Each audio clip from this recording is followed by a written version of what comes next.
ഞങ്ങള് ലൈഫ് തുടങ്ങുന്നത് മൈനസ് എന്ന് പറയും. ഞങ്ങള് ആരെ ദ്രോഹിക്കാൻ പോകാത്തതുകൊണ്ട് ഞാൻ ആഗ്രഹിച്ചൊക്കെ ദൈവം എനിക്ക് തന്നിട്ടുണ്ട്. കുറെ നാളായിട്ട് ചോദിക്കുന്നില്ലേ കൊണ്ടുപോടാ മോനെ. ഞാനിപ്പോ പണ്ടേ പോലല്ല. ഈ പ്രൊഫഷൻ എനിക്ക് ഭയങ്കര ഇഷ്ടമാണ്. ഞാൻ എന്നാണോ ആങ്കർ ചെയ്യാൻ അന്ന് മുതൽ ഇന്ന് വരെ ആരോട് വേണ്ട പറയാം, ഞാൻ ചെയ്യുന്നത് ലോകത്തിലെ ഏറ്റവും മനോഹരമായ ജോലികളിലൊന്നാണ്. അതാണ് ഞാൻ കൊടുക്കുന്ന റെസ്പെക്റ്റും ഇൻപുട്ടും. പല പല കാര്യങ്ങളിൽ എനിക്ക് ത്രൂ ഷോസ് ഗോൾഡൻ മൊമെന്റ്സ് ആയിട്ട് എനിക്ക് തിരിച്ച് റിട്ടേൺസ് വരാറുണ്ട്. ബ്ലഡിൽ ആക്ടിങ് ഇല്ല. അപ്പം ഞങ്ങൾ സെൽഫ് ഇംപ്രൈസേഷൻ മമ്മൂക്കയുടെ പുറകിന് വിടുക ഞങ്ങൾ. ആദ്യത്തെ രണ്ടാമത്തെ മൂന്നാമത്തെ പടത്തിൽ ഓസ്കാർ അഭിനയം കാഴ്ചവെക്കാൻ നാച്ചുറൽ ആക്ടർ ഒന്നും അല്ല ഞാൻ.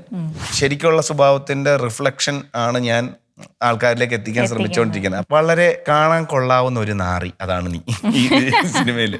6 തവണ ചെയ്തിട്ടുണ്ട് ആ സിനിമയുടെ ഡബ്. കാര്യം സിദ്ദിഖൊക്കെ ഡബ് ചെയ്ത് കഴിയുമ്പോഴാണ് തോന്നുന്നത് ഇത് എന്റെ ഡബിങ് മോശമായല്ലോ. ഫെയിലിയർ ആയിട്ട് നിൽക്കുകയാണെന്ന് സ്വയം ഫീൽ ചെയ്യുന്ന സ്ട്രഗ്ലിംഗ് ആയിട്ടുള്ള മനുഷ്യരെ ഒരുപാട് നമ്മൾ എന്നും കാണുന്നുണ്ടാവും. എല്ലാവർക്കും എല്ലാ കാലവും മോശമായിരിക്കത്തില്ല, ഒരു നല്ല കാലം വരും എന്ന് പറയുന്നില്ല. അതുപോലെ എല്ലാവർക്കും ഉണ്ടാവും.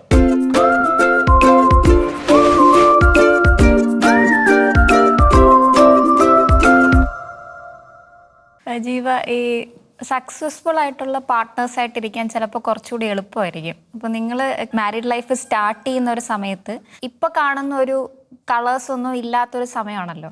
അപ്പോൾ ഈ ഫെയിലിയർ അല്ലെങ്കിൽ സ്ട്രഗിൾ ഒക്കെ ഉള്ള സമയത്ത് പാർട്ട്ണർഷിപ്പിൽ ഇരിക്കുന്നതും ഈ സക്സസ്ഫുൾ ആയതിനു ശേഷവും തമ്മിലുള്ള പാർട്ട്ണർഷിപ്പ് ഡൈനാമിക്സും തമ്മിൽ എന്തെങ്കിലും വ്യത്യാസം ഉണ്ടോ? ഞങ്ങൾക്ക് ഇപ്പം ഞങ്ങൾ ലൈഫ് തുടങ്ങുന്നത് സീറോയിന്നും അല്ല, മൈനസ് എന്ന് പറയും ഞങ്ങൾ. കാരണം ഞങ്ങളുടെ ഫാമിലിയിൽ പിന്നെ ഫൈനാൻഷ്യൽ ബേർഡൻസ് ഉണ്ടായിരുന്നു. അത് സ്വാഭാവികമായിട്ടും ഞങ്ങളുടെ പെടലിക്കായിരുന്നു. സൂര്യ മ്യൂസിക്, ഞങ്ങൾ 2 സൂര്യ മ്യൂസിക്കിലാണ്. ഞങ്ങൾ ആ സമയത്ത് കല്യാണം കഴിക്കണമെന്ന് പ്ലാൻ ചെയ്തതല്ല. ഞങ്ങൾ റിംഗ് എക്സ്ചേഞ്ച് നടത്തി 2 വർഷം കഴിഞ്ഞ് മതി കല്യാണം എന്ന്. പക്ഷേ എൻ്റെ പിന്നെ സ്റ്റെപ്പ് ഫാദറിനെ പുള്ളിക്കൊരു വയ്യായി. അപ്പോൾ പുള്ളിക്ക് എൻ്റെ കല്യാണം കാണണമെന്നുണ്ടായിരുന്നു. അപ്പോൾ അങ്ങനെ ഞങ്ങൾ പെട്ടെന്ന് പോയിട്ട് കല്യാണം ഉറപ്പിച്ചിട്ട് തിരിച്ചിരുന്നു കേട്ടോ. അപ്പോൾ ഞങ്ങൾ വീട്ടിൽ കാണാൻ പോകുന്ന ഫെബ്രുവരി മാർച്ച് എന്തുവാ, ഏപ്രിൽ മെയ് ജൂൺ ജൂലൈ 4 മാസം കഴിഞ്ഞ് കല്യാണം. ഞങ്ങൾ പ്രിപ്പയർഡ് ആയിരുന്നു എന്ന് ചോദിച്ചാൽ അല്ലായിരുന്നു. എല്ലാത്തിനും അതിൻ്റെതായിട്ടുള്ള സമയമുണ്ട് ദാസാന്ന് വിശ്വസിക്കാനായിട്ടോ എനിക്കിഷ്ടം. എൻ്റെ ജീവിതത്തിലെല്ലാം നടന്നേക്കുന്നത് അങ്ങനെ. നടക്കേണ്ടതാണെങ്കിൽ നടക്കും, നടക്കേണ്ട സമയത്ത് നടക്കും. അപ്പോൾ ഞങ്ങൾ കല്യാണം കഴിച്ചു. ഞങ്ങൾ ഒന്നേന്നാണ് തുടങ്ങിയത്. ഞങ്ങൾ ഒരുമിച്ചാണ് വളർന്നത്. അപ്പോൾ അപർണ 21-ലും ഞാൻ അപർണ 21, 22-ലും ഞാൻ 24, 25 ഇതിലാണ് കല്യാണം കഴിക്കുന്നത്. അപ്പോൾ ഞങ്ങൾ രണ്ടുപേരെ സംബന്ധിച്ച് ഭയങ്കര യങ് ഏജാണ്. ഞങ്ങൾ ഒരുമിച്ചാണ് ലൈക്ക് വളർന്നത്. അതിന് ഒരു വർഷം കഴിഞ്ഞ് അപർണ പിന്നെ ഖത്തറിൽ പോയി. അപ്പോൾ ഖത്തറിൽ ക്യാബിൻ ക്രൂ ആയിട്ട് പോയതും നമുക്ക് വേണ്ടിയിട്ടാണ്. ഞങ്ങളിങ്ങനെ പ്ലാൻ ഒരു ഡിസ്കഷൻ വന്നു, ഇങ്ങനെ എനിക്ക് കിട്ടിയില്ല, അപ്പം പോണോ? അപ്പം ഞാൻ പറഞ്ഞു ഷിട്ടുവിൻ്റെ ഇഷ്ടം, എന്നെ പോയിക്കോ, പോയില്ലെങ്കിലും ഒരു കുഴപ്പമില്ല. ആ സമയത്ത് വളരെ കുറച്ച് വരുമാനമേ ഉള്ളൂ. ഞങ്ങൾ സിനിമ കാണാൻ പോകും, ഞങ്ങൾ അടിച്ചു പൊളിക്കും, ആവശ്യമുള്ള സാധനങ്ങൾ അങ്ങോട്ടും ഇങ്ങോട്ടും വാങ്ങി ഞങ്ങൾ വീട്ടിൽ കൊടുക്കും, ഞങ്ങളുടെ കാര്യങ്ങളെല്ലാം ഞങ്ങൾ ചെയ്യും. അത് ഞാൻ നേരത്തെ പറഞ്ഞ പോലെ കിട്ടുന്ന പൈസയുടെ വലിപ്പത്തിലല്ല, എങ്ങനെയാണോ അത് ഞങ്ങൾക്ക് ഇഷ്ടമുള്ള രീതിയിൽ അത് ഞങ്ങൾ ചെയ്തിട്ടുണ്ട്. അങ്ങനെ 3-3.5 വർഷം ഞങ്ങൾ മാറി നിൽക്കുന്നു. അപ്പോഴാണ് ഇവിടെ സരിഗമപ്പയും കാര്യങ്ങളും ബാക്കിയൊക്കെ ഒന്ന് റെഡിയായി വരുന്നത്. ഇപ്പോൾ കോവിഡിന് തൊട്ടും എന്നോട് ഇങ്ങനെ ചോദിച്ചു, എനിക്ക് ഇവിടെ മടുത്തു, ഞാൻ റിസൈൻ ചെയ്യട്ടെ? അപ്പം ഞാൻ പറഞ്ഞു ചെയ്തോ. അല്ല, അവിടെ വന്നു കഴിഞ്ഞാൽ ഇവിടെ വാ, ഞാനിപ്പോൾ പണ്ടേ പോലല്ല, ഭയങ്കര സെറ്റപ്പാ. അപ്പം പറഞ്ഞൊക്കെ അറിയത്തില്ല സരിഗമപ്പ ഇവിടെ ഹിറ്റാന്നും എനിക്ക് ഇത്ര റീച്ച് ഉണ്ടെന്നുള്ളത്. അപ്പം അങ്ങനെ ഇവിടെ വന്നു. കോവിഡ് സമയത്ത് ഒരു ബ്രേക്ക് വന്നു. കോവിഡ് കഴിഞ്ഞിട്ട് ഞങ്ങൾ ഒരുമിച്ച് ഓക്കെ എന്ത് ചെയ്യാം, നമുക്കൊരു യൂട്യൂബ് ചാനൽ ഫ്രണ്ട്സൊക്കെ സജസ്റ്റ് ചെയ്തു, ഒരു യൂട്യൂബ് ചാനൽ. അങ്ങനെ തുടങ്ങിയതാണ്. അപ്പം ഞങ്ങൾ തുടക്കത്തിൽ ഈ ഒരു 9 ഇപ്പം ഞങ്ങളുടെ 9ാമത്തെ വർഷം ഞങ്ങളെല്ലാം കണ്ടിട്ടുണ്ട്. ഞങ്ങൾ അത്രയും താഴെയാണ് തുടങ്ങിയത്. ഏറ്റവും മോശം അവസ്ഥ കണ്ടിട്ടുണ്ട്. ഞങ്ങളവിടെ വഴക്കുണ്ടാക്കിയിട്ടുണ്ടോയെന്ന് ചോദിച്ചാൽ മോശം അവസ്ഥയെപ്പറ്റി ഞങ്ങൾ വഴക്കുണ്ടാക്കിയിട്ടില്ല. ഇത് വേണോ, ഈ ഫീൽഡ് വേണം, അങ്ങനെ ഉണ്ട്, തർക്കങ്ങളൊക്കെ വന്നിട്ടുണ്ട്. ഞങ്ങൾ ഞങ്ങളുടെ ലൈഫ് റെഡിയാക്കി എടുത്താൽ അത് പറഞ്ഞാൽ ഒരു ചെറിയ ആൾക്കാരുടെ കമൻറ്റിലൊന്നും നടപടിയാവൂലെന്ന് പറയുന്നത്. അതുകൊണ്ട് നമ്മളെല്ലാം കണ്ടിട്ടുണ്ട്. മാരീഡ് ലൈഫിലേക്ക് വരുമ്പോൾ നിങ്ങൾ ഓരോ ജോലി ചെയ്യുന്നവരാണല്ലോ, അപ്പോൾ പരസ്പരം പ്രൊവൈഡ് ചെയ്യുന്ന ഏറ്റവും വലിയ കംഫർട്ട് എന്തായിരിക്കും? അനാവശ്യമായിട്ട് അവരവരുടെ കാര്യത്തിൽ ഇടപെടാൻ പോകാതിരിക്കുക എന്നുള്ളതാണ്. പേഴ്സണൽ സ്പേസ് കൊടുക്കുക. നേരത്തെ പറഞ്ഞ പോലെ അവരെ ആവശ്യമില്ലാതെ അത് ചെയ്യേണ്ട ഇത് ചെയ്യേണ്ട ഇത് ഇങ്ങനെയാണോ ചെയ്യുന്നത്, അനാവശ്യമായിട്ട് കാര്യത്തിൽ ഇടപെടാതിരിക്കുക എന്നുള്ളതാണ്. അത് അവിടെ അങ്ങോട്ടും അത് തന്നെ, ഇങ്ങോട്ടും അത് തന്നെ. സജഷൻസ്, പിന്നെ ക്രിറ്റിസിസംസ്, ഇതൊക്കെ ഓപ്പൺ. അതൊക്കെ ഇന്ന സാധനം കൊള്ളത്തില്ലെങ്കിൽ അവരുടെ കൊള്ളത്തില്ലെന്ന് തന്നെ പറയും. ഇപ്പം ഇങ്ങനെ സാധനം ഇതെങ്ങനെ ഉണ്ട്, അപ്പോൾ ഇത് എനിക്കിങ്ങനെ തോന്നി, എനിക്ക് പിന്നെ എല്ലാം ഓക്കെ കേട്ടോ, ഇങ്ങനെ തോന്നി, എന്നാലും ഇത് കുറച്ചുകൂടെ നന്നാക്കാം. അതല്ലാതെ ഇതെന്തിനാ ഇങ്ങനെ ചെയ്തേ അങ്ങനത്തെ ചോദ്യങ്ങളൊന്നുമില്ല. പിന്നെ ഇതെങ്ങോട്ടാ ഈ പോകുന്നത് അങ്ങനത്തെ ഇതൊന്നുമില്ല. കാര്യം നല്ല നമുക്ക് കാണുമ്പോൾ അറിയാമല്ലോ. ഇപ്പം നേരത്തെ ക്യാബിൻ ക്രൂ ആയിരുന്ന സമയത്താണേലും അത് വിട്ട് ഇവിടെ വന്നതിന് ശേഷം ഈ കോണ്ടന്റ് ക്രിയേഷനൊക്കെ തുടങ്ങിയതിന് ശേഷം നമുക്ക് ഇടുന്നൊരു എഫേർട്ട് കാണുമ്പോൾ അറിയാം. ആ എഫേർട്ടിനെ റെസ്പെക്റ്റ് ചെയ്യുക എന്നുള്ളതാണല്ലോ. അപ്പം ഞാൻ അതിനകത്ത് പോയി ആവശ്യമില്ലാതെ ഇടപെട്ട് അപ്പം പിന്നെ നീ താൻ ചെയ്യാൻ പറയും. എന്തിനാ വെറുതെ. ആക്ടിങ്ങിലായാലും ആങ്കറിങ് ആയാലും ഓൺ ക്യാമറയുടെ മുന്നിൽ അല്ലെങ്കിൽ ഓൺ സ്റ്റേജിൽ ഇംപ്രവൈസേഷൻസ് അത്യാവശ്യമുള്ള 2 മേഖലകളാണല്ലോ. അപ്പോൾ ഇത് രണ്ടും കൂടി എങ്ങനെയാണ് ജീവ മാനേജ് ചെയ്യുക? ആങ്കറിങ്ങിൻ്റെ ഇൻഫ്ലുവൻസ് ആക്ടിങ്ങിലേക്ക് വരാതിരിക്കാനുള്ള കോൺസ്റ്റൻ്റ് ആയിട്ടുള്ള ഒരു ഹോംവർക്കോ അങ്ങനെ എന്തെങ്കിലും ശ്രദ്ധയോ ഒക്കെ കൊടുക്കാറുണ്ടോ?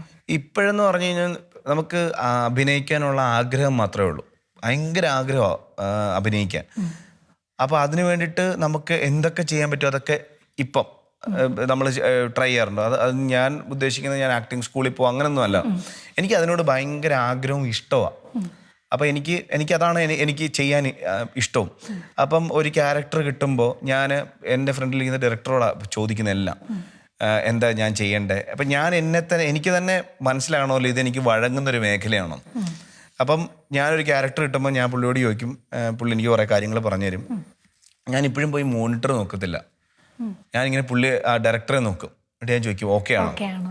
അപ്പോൾ പറയും ഒന്നുകൂടെ പോയാലോ. ഞാൻ പറയും എന്താ ഞാനെല്ലാം അങ്ങനെ ചോദിക്കുക. അപ്പോൾ ഈ മോണിറ്റർ ഒന്ന് കണ്ടേ, ഇത് നമുക്ക് ഒന്ന് മാറ്റാം. അങ്ങനെ ഞാൻ സിനിമ എന്ന് പറയുന്ന പ്രോസസ്സ് പഠിച്ച് തുടങ്ങിയിട്ടേ ഉള്ളൂ. ഇത് വഴങ്ങുമോ, നമുക്കൊരു ക്യാരക്ടർ ഹാൻഡിൽ ചെയ്യാൻ പറ്റുമോ എന്നൊക്കെ പഠിച്ച് മനസ്സിലാക്കി വരുന്നേ ഉള്ളൂ.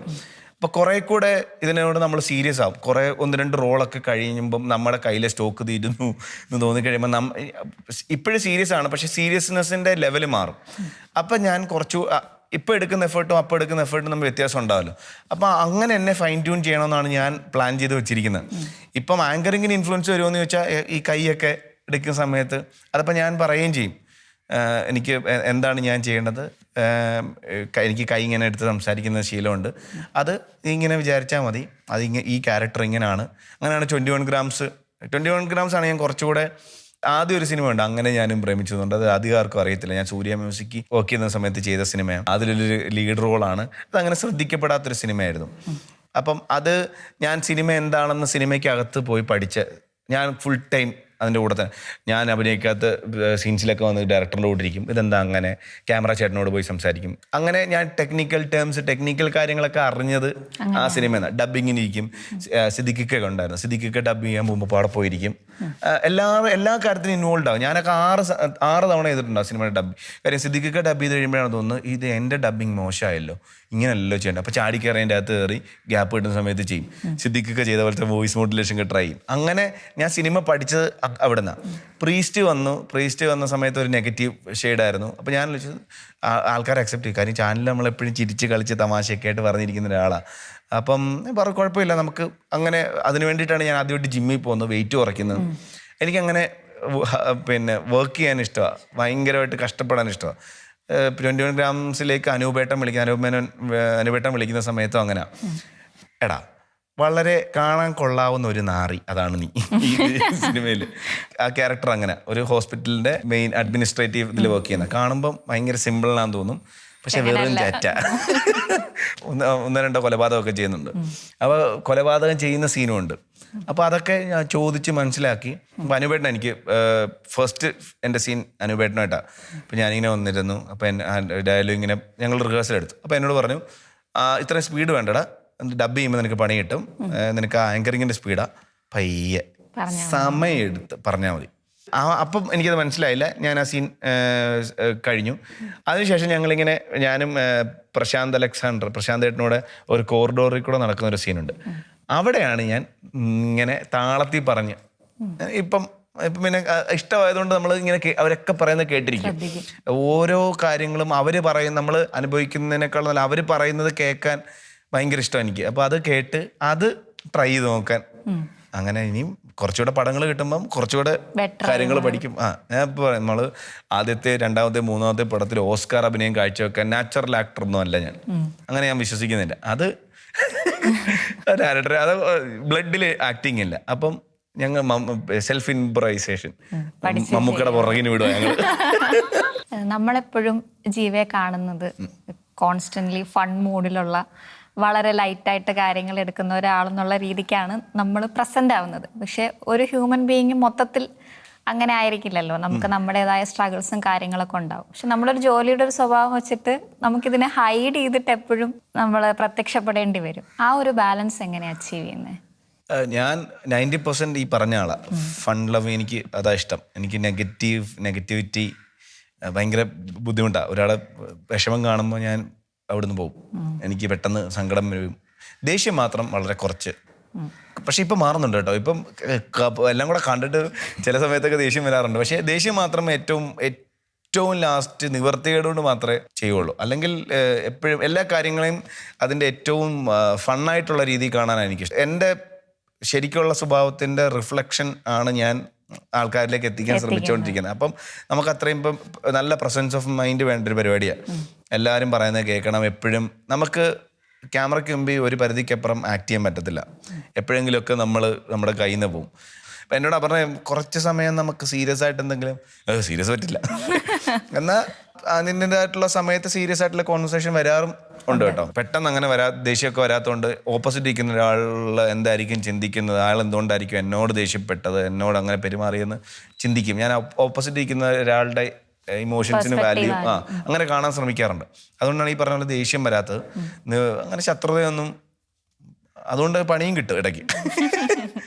അത് പിന്നെ ലൈഫാണല്ലോ, എല്ലാം വന്ന് പോകണമല്ലോ. അപ്പം എല്ലാം വന്നു പോകും. എല്ലാം അതിൻ്റെ സങ്കടം വന്നാൽ ഞാൻ വിഷമിക്കാറുണ്ട്. പക്ഷെ പെട്ടെന്ന് ഞാൻ എനിക്കറിയാം സങ്കടത്തിലിരുന്ന് കഴിഞ്ഞാൽ പണി പാളും, നമ്മളെ ഭയങ്കരമായിട്ട് അത് നശിപ്പിക്കും. അതുകൊണ്ട് പെട്ടെന്ന് എന്തെങ്കിലും ചെറിയ കാര്യം മതി എനിക്ക് സന്തോഷിക്കാം. വൈകിട്ടൊരു ചായ കുടിക്കാൻ സന്തോഷമാണ്. പിന്നെ സിനിമ കാണുമ്പോൾ സന്തോഷമാണ്. ചുമ്മാ വണ്ടി എടുത്ത് പുറത്തു പോകാൻ സന്തോഷമാണ്. വെറുതെ വണ്ടി നോക്കിയിരിക്കാൻ സന്തോഷമാണ്. പാട്ട് കേൾക്കാൻ സന്തോഷമാണ്. ഗെയിം കളിക്കുന്ന സന്തോഷമാണ്. എനിക്ക് കുഞ്ഞു കുഞ്ഞു കാര്യങ്ങൾ ഒന്നും വന്നാല് പിന്നെ ഏതെങ്കിലും പിന്നെ മറ്റേ ആപ്പിൽ കയറി 2 ഡ്രസ്സങ്ങ് ഓർഡർ ചെയ്യും. എനിക്ക് ദേഷ്യം വന്നാൽ ഞാൻ ഈ മറ്റേ സാമ്പാറിനകത്ത് വിരൽ ബുക്കെന്ന് പറയുന്ന പോലെ ഇന്നലെ വന്നാൽ അപ്പം ഒരെണ്ണെടുത്ത് H&M ഷർട്ട് ഉണ്ട് ഇതങ്ങ് വാങ്ങിക്കും. ഹാപ്പിയാവും. വെറുതെ ഇരിക്കുന്ന ഷൂ ഒക്കെ ക്ലീൻ ചെയ്ത് വെക്കും. എല്ലാം ഒന്നുകൂടെ ഓർഗനൈസ് ചെയ്ത് വെക്കും. അങ്ങനെ കുഞ്ഞു കുഞ്ഞു കാര്യത്തിൽ ഞാൻ ഹാപ്പിയാണ്. തിരിഞ്ഞു നോക്കുമ്പോൾ ഞാൻ എടുത്ത ഡിസിഷനിൽ ഏറ്റവും നല്ലത് എന്നിപ്പോൾ തോന്നുന്നത് ഏതായിരിക്കും? എഞ്ചിനീയർ ഡ്രോപ്പ് ഔട്ട് ചെയ്ത് അക്കാഡമിക്സ് ചിലപ്പം എനിക്ക് വഴങ്ങാത്ത പരിപാടിയായിരിക്കും. വേറെ എവിടെ പോയാലും എനിക്ക് ചിലപ്പോൾ ഇത്രയും സന്തോഷം ഉണ്ടാവണമെന്നില്ല. അപ്പം ഏറ്റവും നല്ലൊരു ഡിസിഷൻ ഒന്നതായിരിക്കും. പറഞ്ഞ കല്യാണം കഴിക്കാമെന്ന് തീരുമാനിച്ചത് നല്ല ഡിസിഷൻസിൽ ഒന്നാണ്. സരിഗമപ്പയുടെ കോള് വന്നപ്പം പേടിച്ച് മാറാതെ എടുത്ത ഡിസിഷനാണ്. കാർ എടുത്തത് എല്ലാം അങ്ങനെ ഇന്നതായിട്ടൊന്നുമില്ല. കുറേ നല്ല ഡിസിഷൻ. എൻ്റെ ഫാമിലിയെ നാട്ടിൽ നിന്ന് കൊണ്ട് എറണാകുളത്ത് താമസിപ്പിക്കുക എന്നുള്ളത് നല്ല ഡിസിഷനായിരുന്നു. അങ്ങനെ നമ്മൾ എത്ര പ്രിപ്പയർ ചെയ്ത് സ്റ്റേജിലേക്ക് പോയി എന്ന് പറഞ്ഞാലും ചില കാര്യങ്ങൾ എല്ലാം ബ്ലെൻഡായി നമുക്ക് കിട്ടുക കൂടെ വേണം ഒരു ലൈവ് സ്റ്റേജിൽ നിൽക്കുമ്പോൾ എന്ന് എനിക്ക് ഫീൽ ചെയ്യാറുണ്ട്.